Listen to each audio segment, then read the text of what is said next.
Hey everybody, welcome back to Flourish 2019. It's your host, Christina Louise, and I'm so excited to introduce you to your new fairy godmother today. We're going to find out exactly what that means. We're going to teach you exactly how to experience peace in any circumstances, get your emotions under control. I know a lot of us struggle with lashing out at our husbands, lashing out at our kids, lashing out on ourselves. My guest, Nana Kasha, today is going to help you forgive yourself and move forward with more grace, more confidence, and more ease. She's going to give you the number one key to creating a sensation of feeling and circumstances that are based on freedom and empowerment today. She's going to break down the science behind how you're creating your own reality and how to get back into the driver's seat. We're going to have a lot of fun. Grab your coffee, grab your tea, join us on the couch, and welcome Nana Kasha. Thank you so much for being with us today. Great. I'm so excited to be here again, and I'm excited about our topic and everything that you're doing in this particular event too. So thank you. Thank you for being a part of it. So why do you call yourself the fairy godmother? Tell us about that. Well, I didn't. I think, oh my gosh, I think it was almost 12 years ago, maybe now, that one of my clients called me that. I started working with her. I was having many of my own personal breakdowns, and I was going through a bankruptcy and a divorce and another big, massive money loss. And so my spiritual and personal growth path took a turn towards really looking at money in the deeper sense, like what's the beliefs about it, the thoughts about it, and the self-worth around it. And so I started to work with clients as well. And she had such a instant manifestation around money and self-worth that she called me the fairy godmother of money. And just throughout the years, it really got to become comical, to be honest, because people would keep saying that to me. Friends or clients would say, "Oh, you're my fairy godmother." And so finally, a few years ago, I said, "Fine, okay, I'm the fairy godmother." I love that. I love that. So let me get this straight, though. You said something interesting. I want to pull it out for these ladies that are watching. Did you say you were going through a bankruptcy and a divorce and a lot of personal breakdowns while you were serving others? Yes. I think that's important for us to hear. Can you just share a little bit? Like, here's why I'm asking, because I hear so many women say, I got to get my life in order. I got to be perfect before I can help anybody else. What do you have to say about that, Nan? Yeah, absolutely. I hear that too. And in fact, when I got online about 13 years ago, one of the first things that I did was I began to blog, and I got to know Joe Vitale and some other people who were talking about mindset and law of attraction and money. And I met a lady who we did a course together called The Spirit of Money. We created that. And during it, we were working with each other. And she got on the phone, and to me, she looked very successful. She was building this huge mansion, and she was married, and she had this business, and she was longer online. She had a big list, and I didn't. And so I was like, ooh, really sparkly eyed. And she said to me, she goes, "I really have to be vulnerable with you, and I need your help." She goes, "I feel like an epic imposter around money. I am helping people left and right, and I'm having this, our house is stalled now because of this, and I don't have the perfect bank account, and I don't have this figured out, and this and that." And so it was such a beautiful opportunity to see somebody who was thriving, especially at that time, compared to anyone else that I knew. And yet their perception was that they were an epic failure, and they were having that. It's called the imposter syndrome. So it's always a topic. And this is the thing you have to understand is you are often your ideal client. And so when clients are working with me and they say, "Oh, I'm having this issue," and money's a great one to talk about. It's easy to see, and it's attached to all of your biggest blocks and beliefs and patterns, right? So it's like, I'm having this challenge with money. And it's like, okay, and they're like, "Why can I help other people, but I can't seem to get my stuff together?" One, we hold ourselves to way too high of a standard. We think we have to be something. You're not in a race. You're not in a competition. You're never going to get there. It's never going to be over. That entire paradigm has to go into the wastebasket, because I spent most of my life working my ass off thinking, well, just when I get to this point and get to that point, and I have this and I have that, and this is in place, then, and pretty soon the sad thing happens that you're at the end of your life, or something happens and you have to reprioritize. So yeah, and I'll tell you one thing, it's not easy. So it's, if you're in the situation, I call it the poor girl in your head. So the thoughts and the beliefs that are programmed into your body, your mind, and your emotions and your physical body that come up and say, oh, you shouldn't do that. You did it last time and you failed, or they're not going to want to buy that from you. Or the real common ones that come up when you're talking to a potential client, like in your head, oh no, they're having problems. I can't offer them that. Maybe I should lower my price. All of that stuff. I've been through all of it. And here's the key. You have to realize nothing your mind tells you is true, and nothing your emotions tell you is true. And you have to take it all with a grain of salt and stay focused in the moment on what is your priority. Thank you very much. But right now, I don't have time for that. So for me, I had twins, and when they were little in the back seat in their car seats, they're like, look, mom, look, right? And I had to explain to them, I can't turn around and look or we'll all die. You really need to think of it that way, right? Like, mommy loves you. She'll look at your drawing later. You're like, I can't look at you or I'll die. No, that's the truth. Right. And so, but we don't apply that to our lives though. We don't tell our emotions or that thought in our head, like, oh no, blah, blah, blah. Like, not right now. Go outside and play. I'll talk to you later. Right. You can't engage it, and you can't get mad at it. And you go, oh, because you have to be present.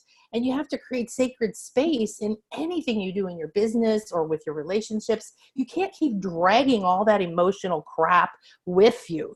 And so, yeah, I can tell you what, I'll never forget. And this is where I know I learned this absolutely epic ability to stay present in any situation and choose the emotion I'm going to have.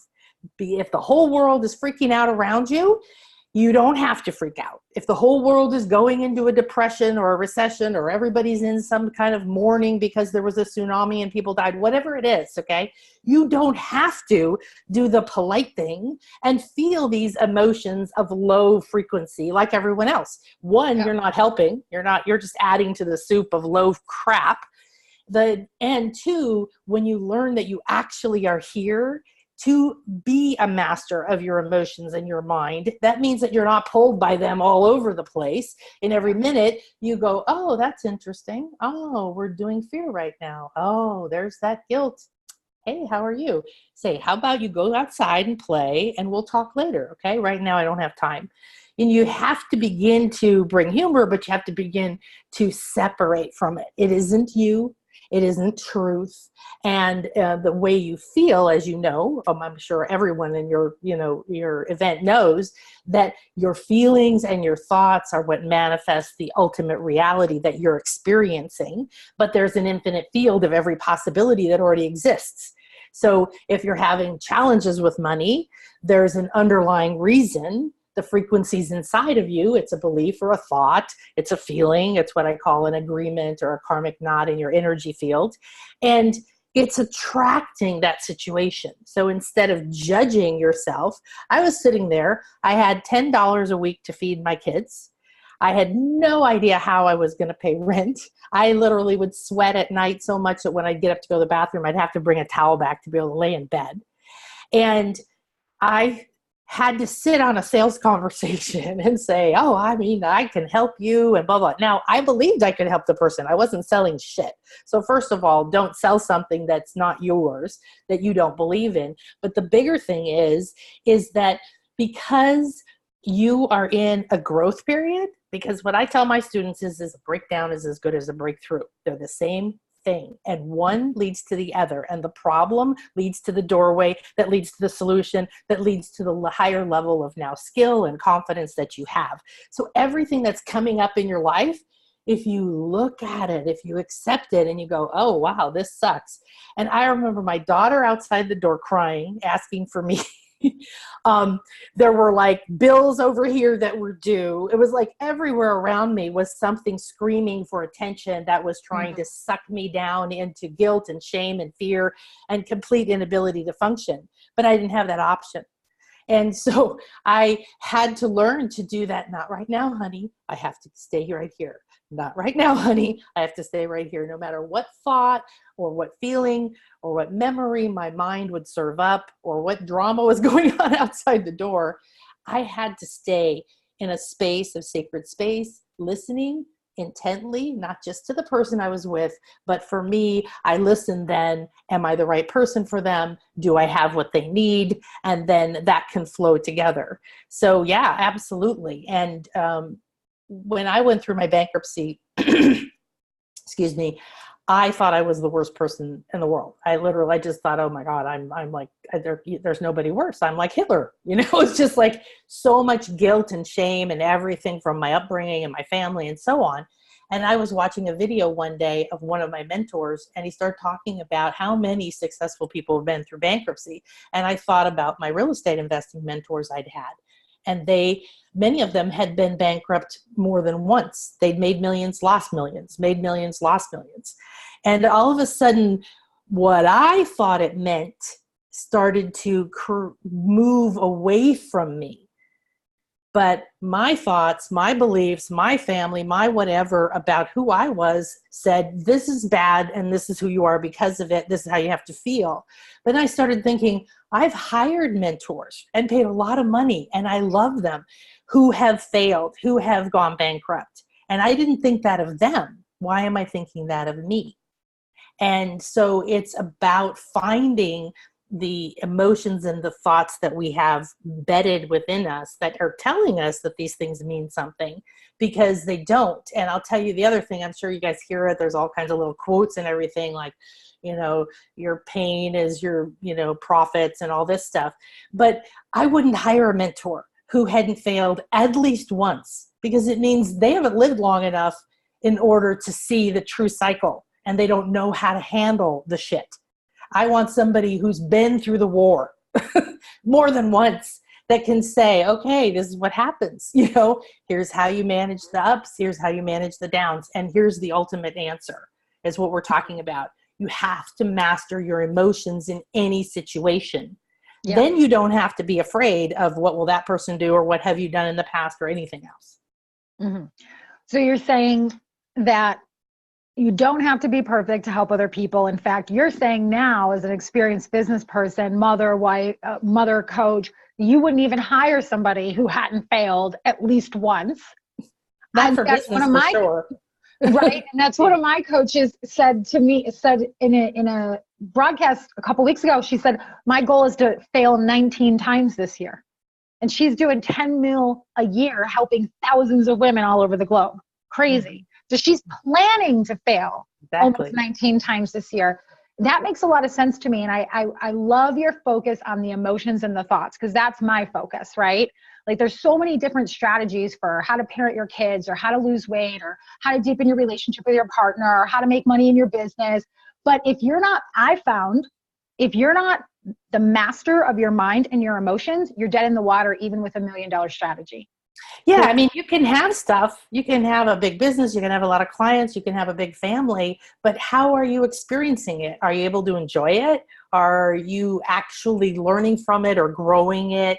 What's the relationship you have? Or are you doing what I did for much of my life? Was I said, oh, screw it, I'm going to go do what I want. But I did it carrying all this guilt. So I might as well, it just had this big pile of packages behind me that I dragged with me everywhere. Oh, I shouldn't probably be having fun. Because I was taught that I shouldn't get what I want. Who the hell did I think I was to be happy? Right? I love that focus, that that strategy might work. For me, I applied so many strategies to lose weight. I never appreciated it. I never felt comfortable in the bathing suit. I never felt, I never enjoyed, because I had all that guilt and all that shame that I had taken on from the world. So I get what you're saying there, and I love it. I want to talk, before we run out of time today, about how everything is energy, and thoughts are energy, and emotions are energy. And like, how do we master? How can we have peace when the whole world's freaking out, or our kids tearing up the room, or we're going through bankruptcy? Let's talk about that. Yeah, absolutely. So that's kind of what I think Earth is for, because it's an emotional hot mess, right? And so we come here, and there's this buffet of stuff happening around us, within us, in our families, and in the government, and in countries. And more than ever right now, things have sped up and are falling apart and coming together, and nobody has any sense of certainty. So if you think about a common thing that people want is confidence, right?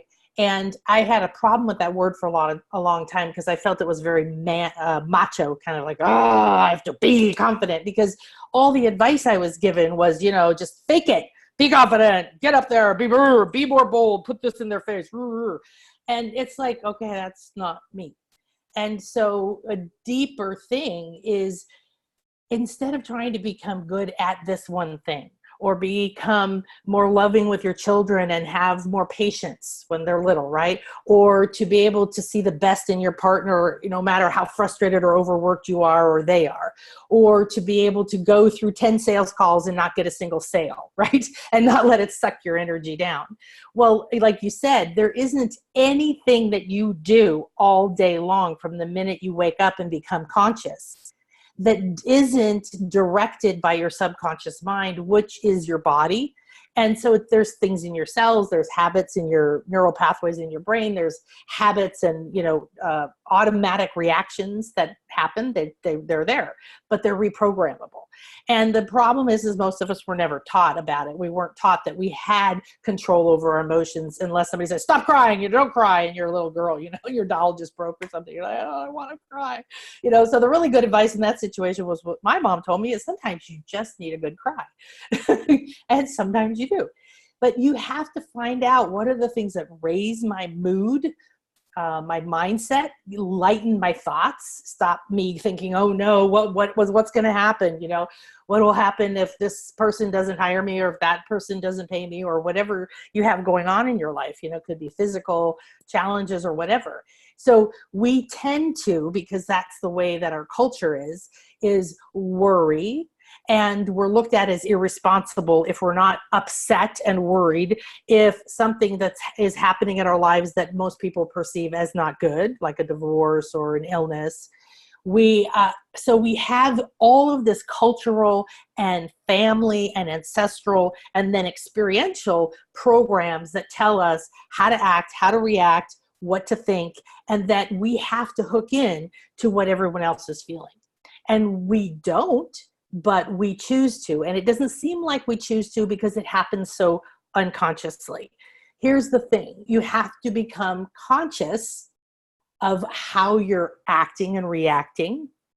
And it's a bit by bit process, but as you do, the curve. So if you've ever changed a thought or a habit, you go through kind of a curve where you're like, oh, damn, I did it again. I forgot. I didn't even notice, right? And then you're in the middle of doing it and you're like, oh, I'm doing it again. And then you're just about to do it and you become aware of it. And then you become aware of it before you do it. And that's just how you shift.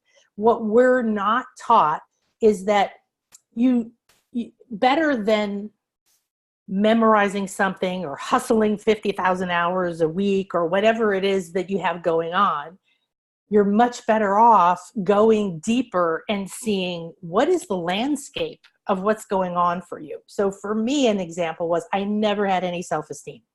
I was outgoing, I did a lot of stuff, but I was told I was never good enough. So I was like a massive overachiever. And so everyone's like, oh, wow, you're so good. You do this and that. No, not to me. That I could have 400 awards and whatever came with it, but I was up 10 miles ahead going faster because I couldn't ever be good enough and I had to keep going. So that colors everything that happens to you. It colors what people say to you. It colors what you think you can have. It colors everything. And then when something happens or someone says something, you have a reaction. So my automatic reaction to almost anything anyone would say is, what's wrong with me? What did I do wrong? And to take the blame. So like we were saying, I was carrying a lot of heavy energy. And we all know when we're feeling happy, maybe you remember a time when you were a kid and you were just completely in your own world, and all of a sudden, someone came in and started yelling at you, shut up, you're too loud or something. And it's so shocking because you're just in your space and you plummet down to fear or to guilt. So we know those lower frequency states, guilt, shame, fear, grief, regret, anger, desire, like craving, never enough, I need more, I'm not good enough. All of those things, they're heavy, heavy energies. They're hard to find solutions. They're hard to motivate yourself to do much. And we drag those energies with us because it's who we're being. And so we're thinking it, we're feeling it, and we're exuding it. We're in a little bubble, and we're taking it with us. So if you go out and you create a business, or you get a bunch of new clients, or you create a new course, but you're dragging that energy with you, that flavor is in whatever you're creating. So one of the things that you have to be very careful of is don't just do anything to make money.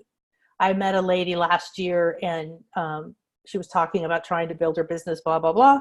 And I said, I listened to her for a little bit, and then I looked at her and I said, what do you want? Like, what do you actually want? Because all it was like, I need this, and I have to have this funnel, and I got to blah, blah, blah. And I'm like parting the busyness energy and going, what do you want?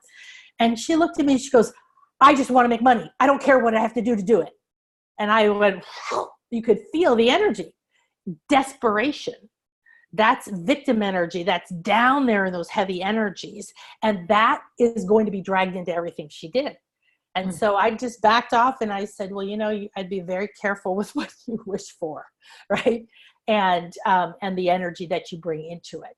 So one of the most important things we can do is to be able to see that reaction, like start feeling mad or guilty or whatever, and be able to catch it in the moment and breathe and do some other tools to weave yourself back up, even if it's just to willingness. The state that we focus on is acceptance. And it's like we were talking earlier, this is a state of being where the emotional body, so your emotional field, when you truly rise up to acceptance, because it's pretty far up the scale, that means it's at a higher level of consciousness. It's at a higher level of awareness, and it's a lighter energy. You want to feel expansive, not restrictive. And so your emotional field goes into forgiveness. Now, that's a tricky, sticky little topic, and I don't really like that topic, and I don't like the word, and I tell people stop working on forgiveness because just go to acceptance. Then automatically your emotional body is going to go into forgiveness. But what does forgiveness mean? It means letting go. You just let go. You don't sit and think about what he did and what she did and what you should have said differently and why'd you do this and that failure in the past and what if it happens again. You got to get rid of that static. And when we go to acceptance, it doesn't mean that we're agreeing with what somebody did. We're saying, yes, this is fine. I'll settle for this in my life. It's not weakness. Those are all the things I used to think. It's actually where you take your power back, because until you go, okay, let's see, we're standing in a swamp in the Amazon and there's a snake about to bite me. What should we do? You can't do anything. If you're like, there's no snake, there's no swamp, I'm just happy, then you can't do anything. So I had this beautiful Zen teacher who used to say, oh, we're doing anger. Oh, we're doing jealousy right now. He would observe the emotion that he was in as an interesting observation instead of, oh God, I'm down here again. I can't believe I'm down here again, right? Then you go lower, right? So there's no reaction and there's no attachment to it. And then if you get to know the scale of consciousness, you can say, oh, look at that.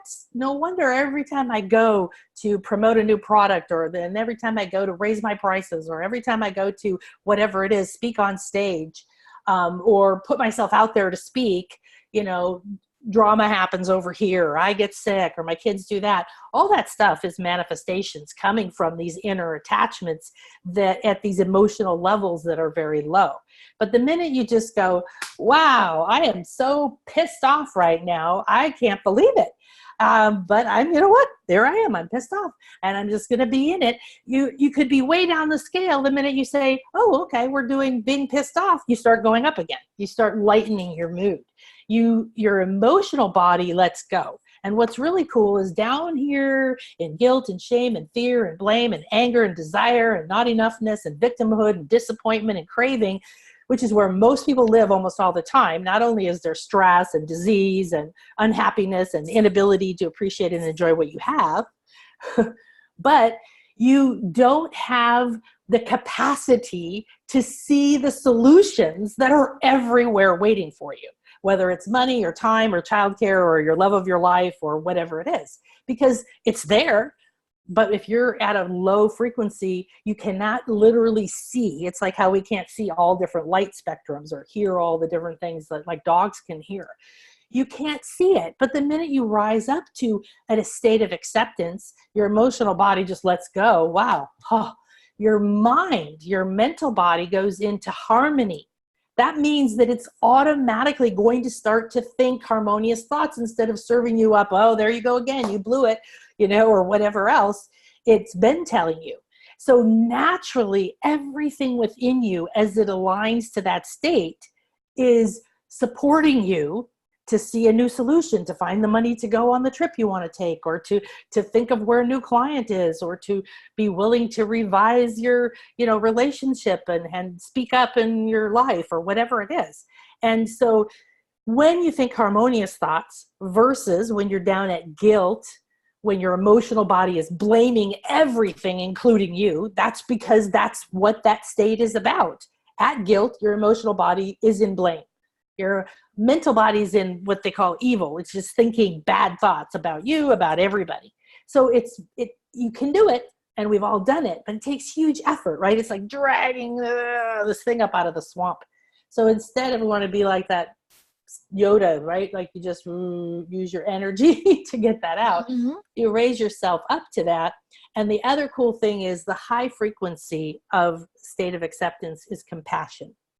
So you don't need to feel sympathy, which is not a good idea anyway, or empathy for other people or yourself. If you simply accept what is in your life, where you are, what you're feeling, what's happening, how much you've made, what failures you've had, whatever it is, that you were designed this way on purpose, then compassion begins to be the nature of the energy that you are feeding yourself and the people in your life and your environment and your business and your money.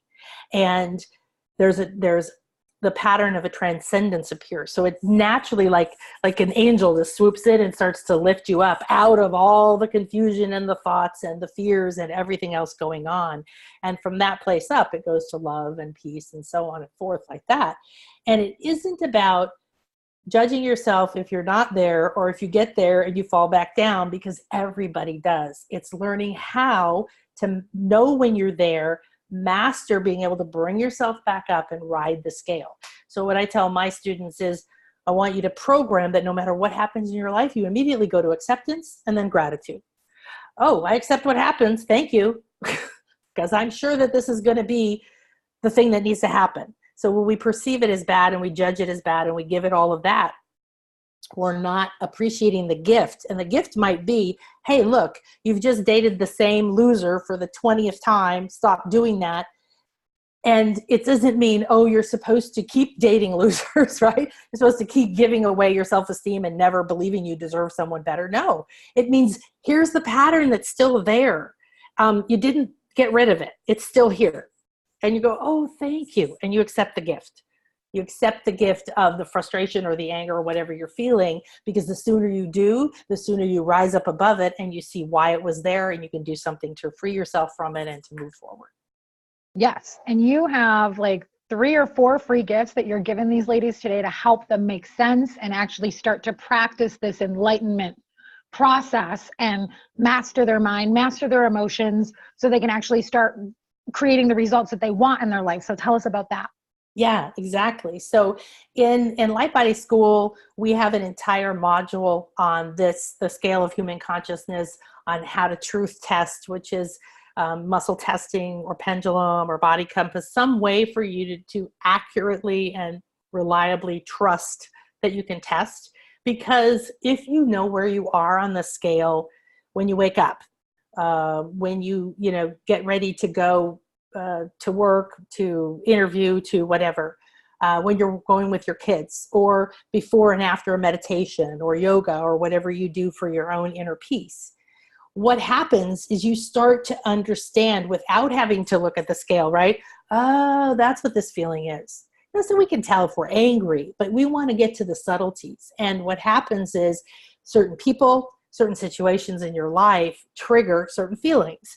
And instead of allowing those triggers to just suck your whole day away, and then, you go do whatever your pattern is to get over that and start over the next day, you can notice it.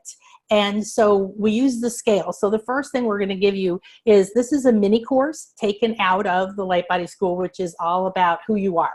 What's your sacred geometry and your spiritual anatomy, and how does your energy work, and how does your mind work, and why do you have success and why don't you, and all of that, and how to shift it.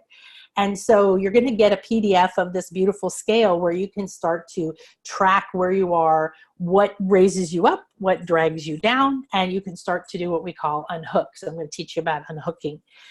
So there's a training video on the scale and how to use it and how to test. There's a training video, a meditation video using the scale and raising yourself up from a lower frequency. And you can just listen to it anytime you want. If you're like, oh, I'm down here in guilt again or whatever, and go back up.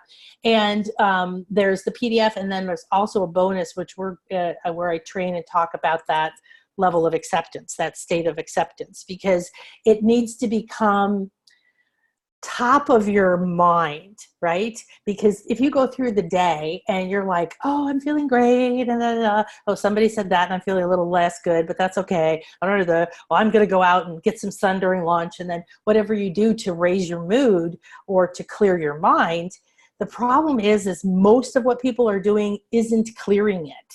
And most of people are manifesting from force, pushing their mind, working harder, doing this, instead of going inside and clearing the energy and raising the energy.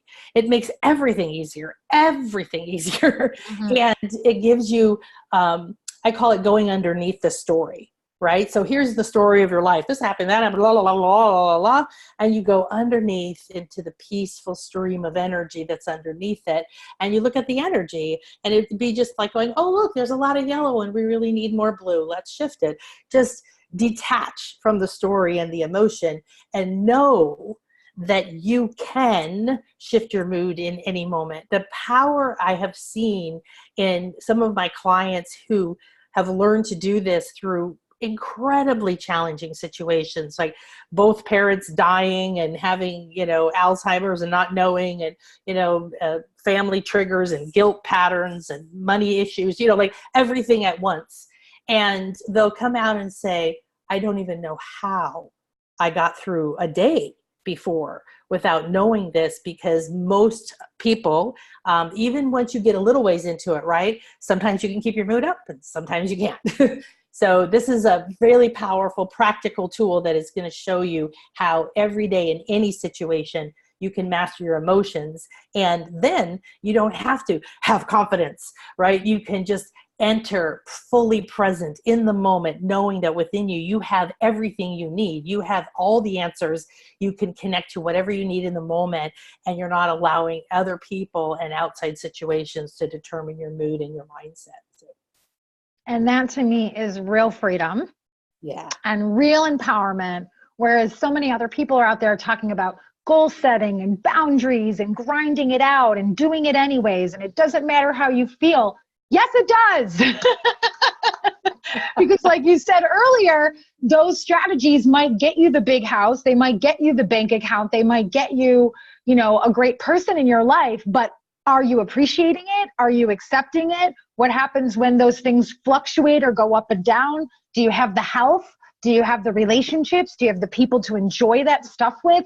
How are you experiencing these outer circumstances? So we want you to have it all. We want you to have inner and outer freedom, inner and outer prosperity. We want you to pass this peace and this prosperity down to your children. And that's what we mean when we talk about building a legacy, leaving a legacy. And we're so grateful that you're joining us to do that. Take advantage of Nan's 4 free gifts. All you have to do is one click below, enter your name and your email address on Nan's page, and her team will send those 4 free gifts out to you in one beautiful email in the next 10 seconds. So make sure that you click the link now. It might not be there later.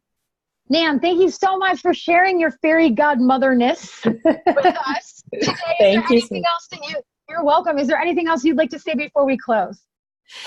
I think mainly, with all the beautiful women that are blooming on the planet right now, we all know, whatever level that you're, interested in this, that that feminine energy, but the feminine power has come back. And don't deny your intuitive gifts and your emotions, and yet don't give them all the power. Because like I said, right now, a lot of them are clothed in the things that are saying push, push, push, and the old paradigm ways of doing things. The truth is that we are balancing that out. And that doesn't mean we're going to all just sit around and float in our fairy intuitiveness and never do anything. It means that we trust that the power of our emotions, the power of the unseen energies, the power of your thoughts are the true power in the world, the true creative spirit, whether you're creating or uncreating, because this is how we grow, right? If you want something new, you want to make more money, old stuff's going to fall apart so something new can come. Remember that no matter what's going on around you, listen in here, weave the energies away. When you're in this world and you're going, you're building and you're learning, there's so many people have so many opinions, and you may get enamored with this person, they're so amazing, they did this and so on. Remember that if you try to be them, instead of listening, is this what's best for me? If I took this course, if I did this thing, where would it take me on the scale? You could test beforehand. Is this the coach for me? Is this the client for me? Is this the next best thing for me to launch? Should I speak at this event? When you start to see going to this event will raise my frequency, great. That's what really matters, because when I raise my frequency, I have more light, I'm more attractive, I'm a person of increase. That brings more flow. Well, this event is going to drag my energy down. Then you could go beforehand and figure out why, maybe what belief you have about yourself. You're not good enough to speak at that event. Do your meditation, go back and check again. Maybe now it's a match, or maybe it's still telling you, no, it's not good for it. So just remember that your inner guidance isn't your emotions. It's underneath that. And you're in a perfect position right now on the planet in this moment to ride this raising energy of feminine power, which means we listen and trust the creative process, right? So if you've ever had a baby, you don't know anything's going on in there for a little while, and then, oh my gosh. So, so trust that inner process. And thank you for doing whatever it is you're doing and bringing it to the world in a way that is authentic and coming from your heart, because this is how we're changing the world, is heartfelt businesses and heartfelt relationships. So thanks for everything, Christina. I'm so excited. I have tears. That was so good. I'm not even going to try and recap. It's beautiful. If you want more from Nan, make sure you click the link below this below this video, and enter your name and email address and grab those free gifts. What a blessing you have been today. I'm so grateful for your time, so grateful for your energy. I know that, I'm just so grateful to know that you're out there and you're leading these women, and that I'm out here and we're leading these women and we're crossing. It's just so beautiful to be a part of. And I want to thank all of you for joining us, for joining this movement, for joining this for community, for commenting in the Facebook group, for sending us questions, for just taking the next step, even if that's, I don't know what the F I'm doing and I need support. That's fine. We're so grateful that you're here. We're so blessed by your presence. And again, Nan, thank you again. Thank you all. And I'll see you all tomorrow. Bye-bye.